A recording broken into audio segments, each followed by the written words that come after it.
खूप काही कष्ट केले हो आमच्या बापाने आमच्यासाठी, खूप काही कष्ट केले आमच्या आईने आमच्यासाठी. आता त्यांचे आरामाचे दिवस आले, आता खाण्याचे दिवस आले.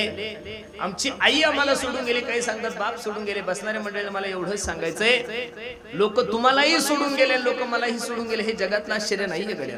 लोक तुम्हालाही सोडून गेले, लोक मलाही सोडून गेले, हे जगातलं आश्चर्य नाहीये. लोक आजच्या तारखेमध्ये जिवंत आहे, जगातलं सगळ्यात मोठं आश्चर्य. कारण की तुम्ही ज्या गावामध्ये राहता त्या गावाचं नाव कौडगाव नाहीये. तुम्ही ज्या जिल्ह्यामध्ये राहता त्या जिल्ह्याचं नाव संभाजीनगर. आपण ज्या गावात राहतो त्याचं नाव संभाजीनगर नाहीये, महाराष्ट्र नाहीये, भारत नाहीये. तुम्ही आणि मी ज्या गावात राहतोय त्या गावाचं नाव मृत्यूलोक आहे. काय आहे? मृत्यूलोक. आणि या मृत्यूलोकाचा एक नियम आहे, इथं जोही व्यक्ती जन्माला आला त्याला जायचंय. कबीर महाराज सांगतात, आया है सो जाएगा राजा रंग फकीर, कोई सिंहासन चढ़ा कोई बंधा जंजीर. जो ही व्यक्ती जन्माला आला त्या प्रत्येक माणसाला जायचंय. आमच्या दामोदर भाऊ यांच्या पुण्यतिथीसाठी उपस्थित सर्व मंडळीला माझी विनंती आहे, कीर्तनाला बसल्या बसल्या फक्त महाराज लोकांच्या समोर माना नका हलवत जाऊ महाराज. नाही तर दशक्रिया बी दिला आणि पुण्यतिथी लोक अशा माना हलवतात असं वाटतं कीर्तन संपलं की कुंभमेळ्यात जातं. काय करणार? कीर्तन संपलं हिमालयात जातं घेऊन? अजिबात नाहीये. कीर्तनकारा समोर बसल्या बसल्या हाही विचार जीवनामध्ये करत जा की मी गेल्यानंतर माझ्याही घरच्यांनी माझी पुण्यतिथी घातली पाहिजे, मी गेल्यानंतर माझ्याही घरच्यांनी माझं वर्ष श्राद्ध घातलं पाहिजे, मी गेल्यानंतर माझ्याही घरच्यांनी माझी दशक्रिया विधी घातली पाहिजेत. बसणारे मंडळी, महाराष्ट्र तुमच्या आणि माझ्यासाठी रडा एवढं नका, चांगलं जगू. पण जिल्हा आपल्यासाठी रडला पाहिजे तर प्रत्येकाने तयारी केली पाहिजे. बरं जाऊ, जिल्हाही खूप मोठा आहे. कमीत कमी आपला तालुका आपल्यासाठी रडाव एवढं तरी चांगलं जागा.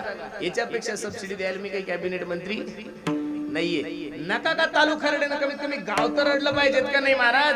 अहो काही लोकांचं नशीब एवढं खराब आहे की त्यांचे घरचे त्यांच्या मरणाची वाट पाहतात. मला तर एवढंच सांगायचंय, लोकांनी आपल्या मरणाची वाट पाहून एवढे दिवस जगतात कशाला गड्या?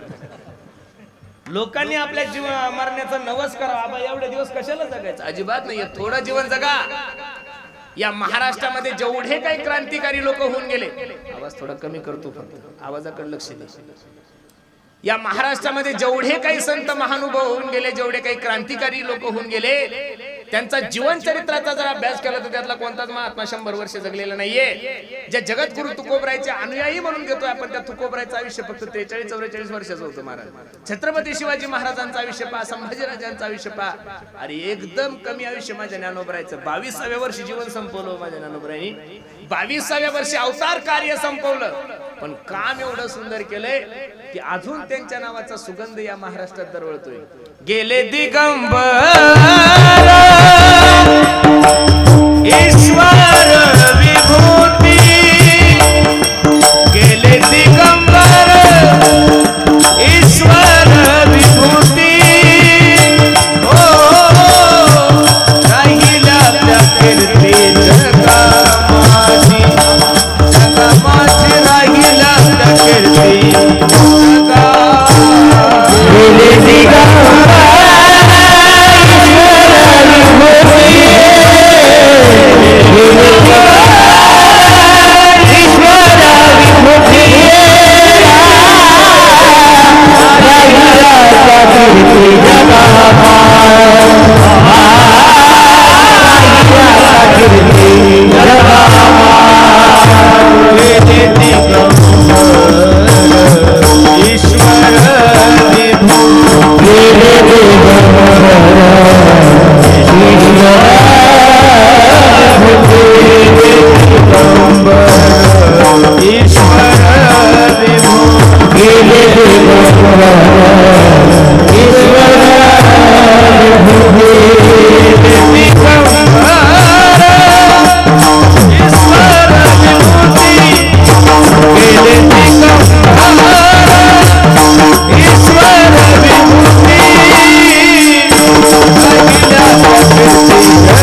जीवनचरित्राचा अभ्यास करा.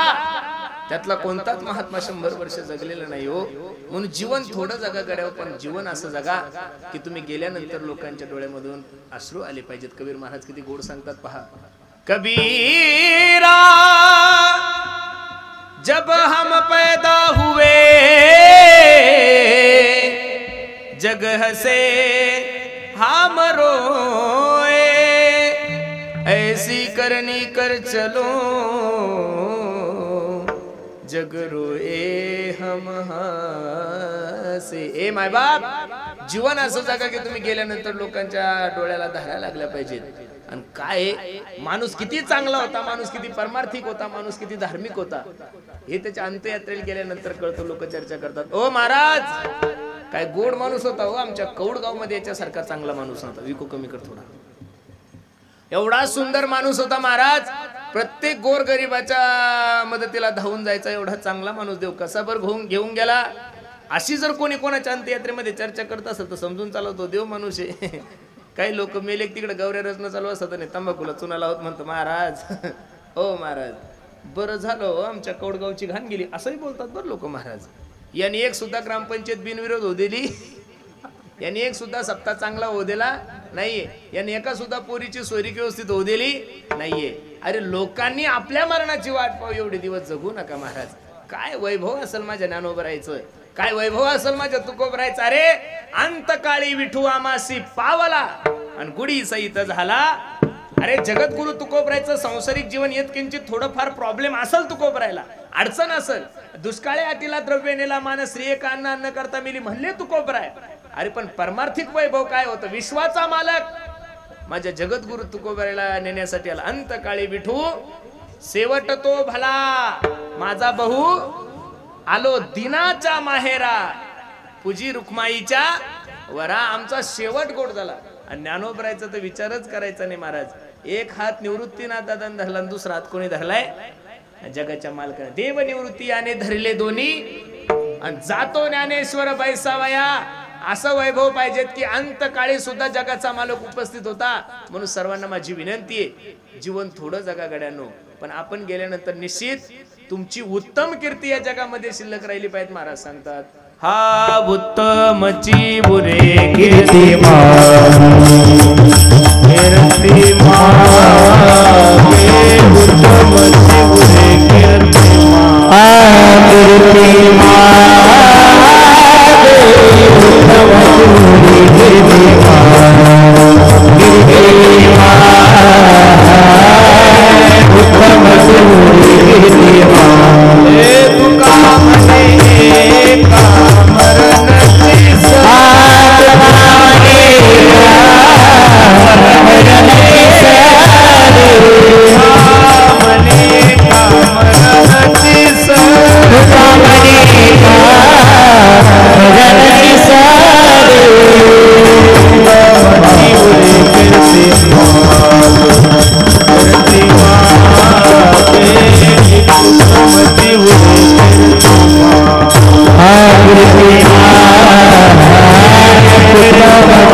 उत्तम कीर्ती या जगामध्ये शिल्लक राहा वाटत असेल, प्रत्येकाने आजपासून आपल्या जाण्याची तयारी करा.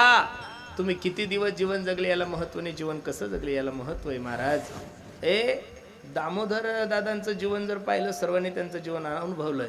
आमच्या श्रावण महाराजांनी मला सांगितलं म्हणे महाराज अगदी गोड पेटीवादक होते म्हणे. काय होते? पेटीवादक होते. एकदम परमार्थिक जीवन होतं. हे बघा परमार्थामध्ये तुमच्या जातीला किंमत नाहीये. तुका म्हणे याती होका तयाती भलती. आलाय ब्राह्मण कुळामध्ये जन्माला. कोणत्या कुळामध्ये? ब्राह्मण कुळामध्ये जन्माला आला. दररोज 2 टाइम अंडे खात असेल, फायदा काय? काहीच फायदा नाही ना. बरोबर आहे का नाही? ब्राह्मण आहे दररोज नॉनव्हेज खातो, त्याला किंमत नाहीये. हे बघा संप्रदायामध्ये आणि वारकरी संप्रदायामध्ये तर यातायाती धर्म नाही, निर्णय ऐसा वेदशास्त्री. इथं तुमच्या जातीशी काही घेणं देणं नाही. भागवतात 4 ओव्या खूप सुंदर आहे. भागवतकार सांगतात, विदुरदासी प्रसिद्धू त्यासी आवडला गोविंदू, झाला वैष्णवा माझी वंदू कैची निंदू म्हणावा. दुसरी ओवी राक्षसा माझी बिभीषण दैत्या माझी प्रल्हाद जाण भगवंतासी अनन्य शरण वैष्णवपण ते नित्यासी. तिसरी ओवी योनी जन्मला मरकट वैष्णवा माझी अतिश्रेष्ठ हनुमंत मनावया कनिष्ठ ऐसा पापिष्ट कोण आहे.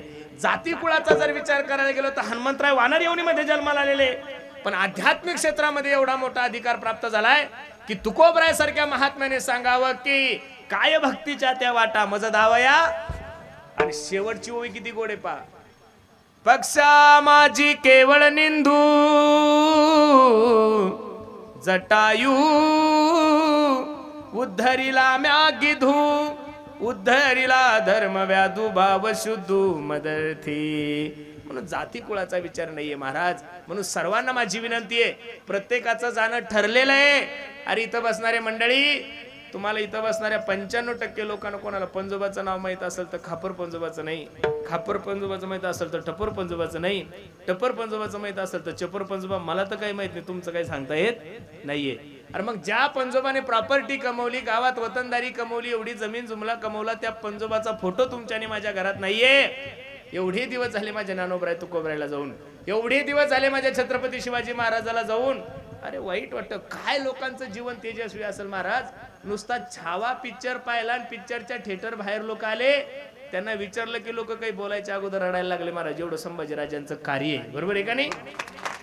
कोणालाही विचारलं कसा वाटला तुम्हाला पिक्चर, नुसतं पिक्चरचं नाव ऐकलं तरी लोकांच्या डोळ्यातून धारा लागायला लागल्या. अरे आज 2025 मध्ये सुद्धा त्यांचं चरित्र पाहिल्यानंतर, त्यांचा पिक्चर पाहिल्यानंतर, एक नाटक पाहिल्यानंतर माणसाच्या अंतकरणाला पाझर फुटत असेल. ज्यावेळेस त्या लोकांनी हयात असताना हे चरित्र केलं, त्या लोकांची काय क्रांती असेल महाराज. थोडा विचार केला पाहिजेत का नाही आपण. माणसं जन्माला येतात, हजारो माणसं मरतात, त्याला काही किंमत नाहीये. इथं येऊन जीवनामध्ये जो क्रांती करतो त्याचीच पुण्यतिथी होती, त्याचीच वर्ष श्राद्ध होतं. काही काही पुण्यतिथ्या करायला गेलं की असं वाटतं कोणत्या जन्माचं पाप आहे आपलं हे, बरोबर आहे का नाही महाराज. 2-4 दिवसापूर्वी एकाची पुण्यतिथी होती, खोटं सांगत नाही. फेटा बांधत असताना त्यांच्या कुटुंबियाला म्हणलं का काय करत होता तुमचा बाप. तो म्हणे महाराज माझा बाप म्हणजे 1 नंबर तालुक्यातला 1 नंबरचा बेवडा होता. म्हणलं मेला कशाने. काही नाही, पिऊन रस्त्याने येत असताना एका ट्रकवाल्याने उडवलं, मागच्या टायर खाली गेलं म्हणे म्हातारं, जागीच मेलं. आता नाना ते दारू पिऊन मेलं, मी अभंग घेतला याच्यासाठी केला. काय जन जीवनभर दारू पिली त्याच्याविषयी काय बोलावं महाराज. म्हणजे कीर्तनकारही नरकात, ऐकणारे नरकात, आणि गायक वादक अगोदरच गेलेले असतात, कारण पंचपदी अगोदर सुरू करतात ना ते, बरोबर आहे का नाही. म्हणून ही वस्तुस्थिती ना महाराज. पण एका परमार्थिक माणसाची पुण्यतिथी करत असताना, एखाद्या माळकरी माणसाचं कीर्तन करत असताना खरोखर मला आनंद वाटतोय. विठाला विठाला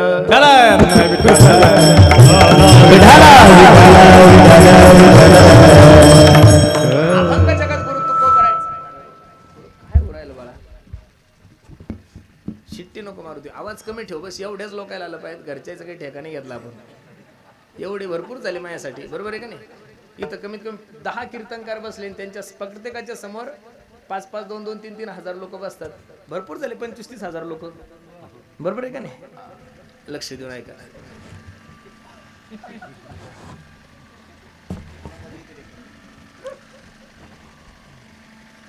चिल्या म्हणतो ते आनंदाचा ढेकर आहे, आनंदाचा नाही तो तुपाचा ढेकर आहे.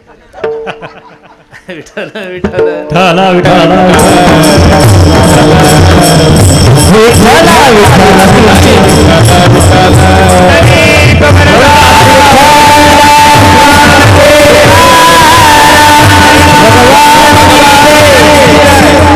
अभंग जगद्गुरु तुकोबरायचा 4 चरणाचा. या अभंगामध्ये माझे जगद्गुरु तुकोबराय या नरदेहाचं महत्व तुम्हाला आणि मला पटवून सांगतात. मायबाप, जी गोष्ट माणसाला प्राप्त असते तिच्याविषयी महत्व कळत नाही. मी आवर्जून 3 गोष्टी कीर्तनातून सांगत असतो. काहींना नरदेह मिळाला नाही, कळाला नाही. एक काहींना कळाला मिळाला नाही 2, काहींना मिळाला पण कळाला नाही 3. अरे काहींना नर्दे मिळाला नाही कळाला नाही. आज एवढं गोड नियोजन या सूर्यवंशी कुटुंबियांनी केलंय. एवढे सुंदर गायक वादक महाराज मंडळी एवढं सुंदर नियोजन केलं. मला बसणाऱ्या मंडळीला फक्त एवढाच प्रश्न करायचा आहे, मग एवढं सुंदर नियोजन या सूर्यवंशी कुटुंबियांनी केलं, त्यांच्या नातेवाईक मंडळींनी केलं, मग आपल्या गावाच्या 10-12 बायलांनी विचार केला का आपण कीर्तनाला जाऊ म्हणून? काही म्हशी आल्या का? नाही नाही नाही महाराज. चुकून जर एखादं कुत्र कीर्तनाला आलं तर लोक दगड मारतात, काढून देतात. मला बसणाऱ्या मंडळी एवढंच सांगायचं, माणसं आहे तोपर्यंत कीर्तन ऐकून घ्या. कुत्रे झाल्यावर लोक मंडपात येऊ देत नाही बरं. खंती ते न करा होणे गाढव कुत्रा. म्हणून पशुच्या योनीमध्ये हे ज्ञानच नाही. पशु काय पाप पुण्य जाणती, उत्तम मध्यम भोग भोगती. त्यांच्या योनीमध्ये हे ज्ञानच नाहीये. काही लोकांना नरते मिळालाय पण कळाला नाही. त्याच्यामध्ये तुम्ही आणि मी. औट हाथ का मानव देह भगवान ने तुझको दिया, खाया पिया सुख से सोया, नाहक जमाना खोया. एवढा 3.5 हाताचा नर्त्य जगाच्या मालकाने तुम्हाला आणि मला दिलाय, पण याचं महत्व तुम्हाला आणि मला कळलं नाही. आणि स्वर्गातील देवाने याचं महत्व कळालंय महाराज. स्वर्गातील महत्व कळायलंय लोकांना, म्हणून तर म्हणतात ना स्वर्गीच्या अमरी इच्छिताती मृत्यू लोकी व्हावा जन्मामापन. कशासाठी? नारायण नामे हो जीवन मुक्त कीर्तनी आनंद गाऊ गीते. शुकाचार्य भगवान राजा परीक्षितीला भागवत सांगत असताना स्वर्गातील देव अमृत कलश घेऊन आले आणि राजा महाराजांना सांगू लागले, ओ महाराज शुकाचार्य बाबा, हे स्वर्गाचा अमृत आहे, राजा परीक्षितीला पाजा, राजा परीक्षिती अमर होऊन जाईल आणि ते भागवत अमृत आम्हाला द्या. त्यावेळेस शुकाचार्यांच्या मुखातले उद्गार पहा. ओ देवतांनो, क्व सुधा क्व कथा लोके क्व काचक क्व मनिर्महान ब्रह्म राहतो विचारेन तदा देवांजहा. स कुठं स्वर्गातील अमृत आणि कुठं भागवत अमृत, दोघांची बरोबरी होणार नाही. सुरानामपी दुर्लभहा. अहो हिऱ्याची गारगुटीची जशी बरोबरी नाही, तसं स्वर्गातील अमृताची आणि भागवताची बरोबरी होणार नाही. सुरानामपी दुर्लभहा. अरे जो काला देवाधिकांना दुर्लभ आहे, जी भागवत कथा देवाधिकांना दुर्लभ आहे, ती जर कथा तुम्हाला आणि मला जीवनामध्ये प्राप्त होत असेल, तो आनंद जर तुम्हाला आणि मला प्राप्त होत असेल, स्वर्गात सुद्धा या गोष्टी आहे. स्वर्गात कीर्तन नाही असं नाही आहे ना. स्वर्गात गायक नाही का, आपल्यापेक्षा गंधर्वासारखे गाणारे वाजवणारे खूप आहे, पण तिथं कीर्तन ऐकायचं असेल, गायन ऐकायचं असेल तर पुण्य खर्च करावं लागतं. काय करावं लागतं? पुण्य. आणि एकदा का पुण्य संपलं की भगवान श्रीकृष्ण अर्जुनाला 9व्या अध्यायामध्ये सांगतात, अर्जुन ऐक, ते तम भुक्त्वा स्वर्ग लोकम विशालम शिने पुण्यमृत लोकम विशंती एवं त्रैधर्म्य मनु प्रपन्ना गतागतम काम कामाल बनते. या श्लोकावर भाष्य. मग तया पुण्याची पावटी सवेची इंद्रपणाची उटी उतरे येऊ लागती माघारे मृत्यू लोका. इथं सगळं तुम्हाला सोपं आहे. इथं 1 रुपया सुद्धा खर्च करायचं काम नाही. मग एवढा अनमोल किमतीचा नरदेह तुम्हाला आणि मला प्राप्त झालाय ना. निश्चित या नरदेहाचं महत्व स्वर्गातील देवांना कळालं आणि स्वर्गातील देव या नरदेहाला येण्याची अपेक्षा करतात. अभंगाचं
बहुमतात सरकार असं एवढी ओढतान का होती काही कळत नाही.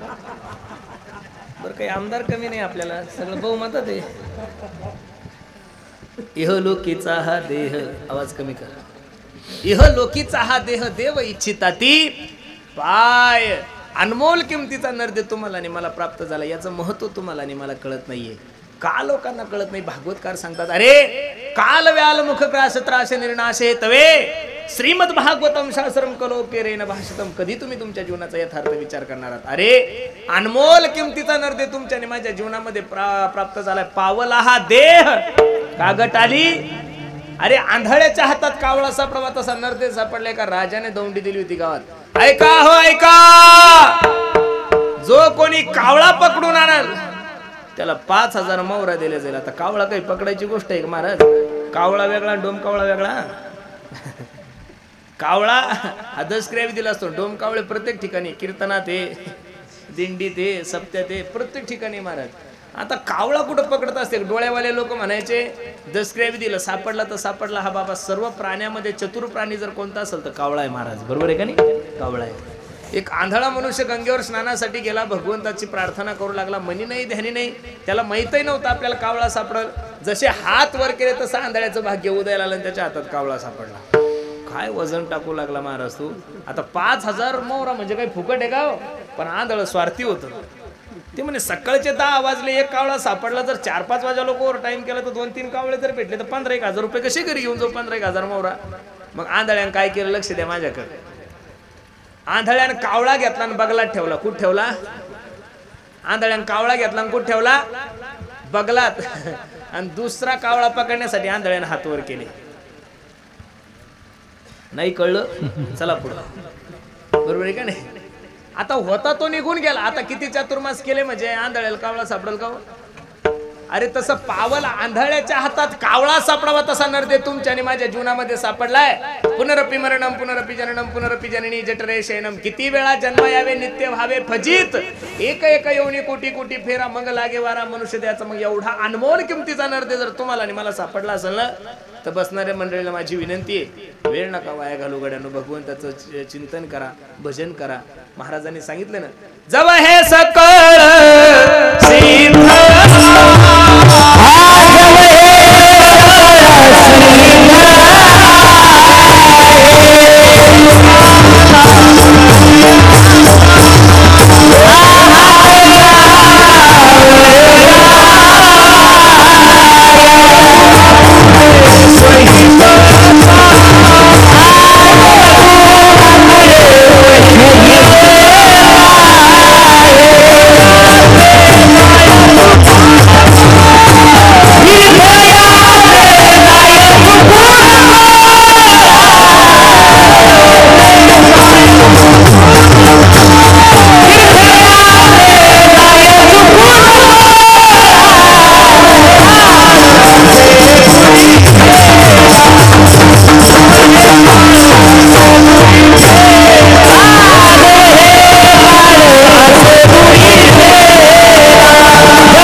आपुले सोहित पाहे तीर्थयात्रे जाय चुकू नको.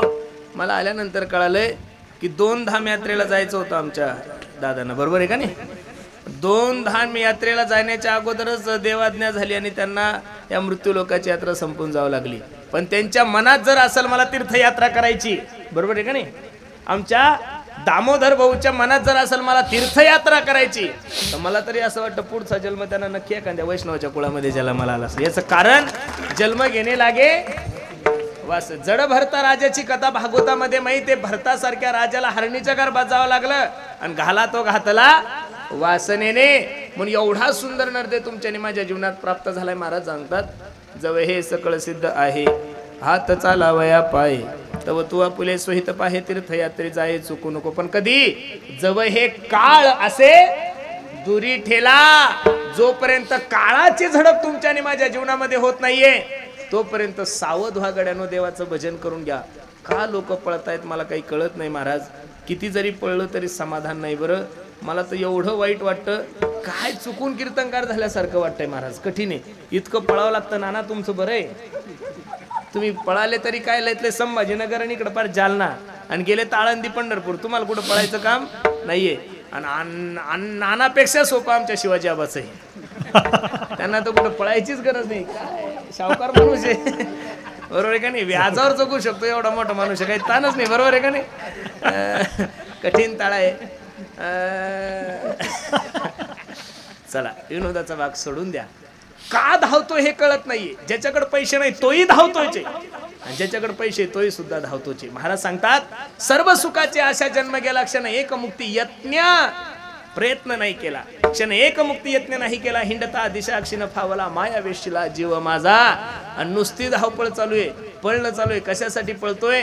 कोरोनाच्या काळाच्या नंतर सगळ्या महाराष्ट्रातल्या कीर्तनकाराला वाटलं होतं की महाराज लोक माळी घालतील, लोक देवदेव करतील, लोक परमार्थ करतील. पण नाना अजिबात तसं काही झालं नाही, उलट वातावरण बिघडलंय. कोरोनाच्या नंतर लोकांना माहिती आता कोणताही रोग कधी येऊ शकतो, माणूस कधीही मरू शकतो. खाऊन घ्या, पिऊन घ्या. खाणाऱ्या पिणाऱ्यांची संख्या वाढली, मला एवढंच सांगायचं, खाऊ नाही तुम्हाला मरणाचे, आणि पिऊ नाही जर तुम्हाला मरण आहे तर भगवंताचं चिंतन करून मरा गड्यांनो. परत परत नाही हो नर्द. हा अनमोल किमतीचा नर्द सापडलाय ना, मग इथं बाकीचे साधन करण्यापेक्षा करा रे बापानो साधन हरीचे झनीकरणीचे.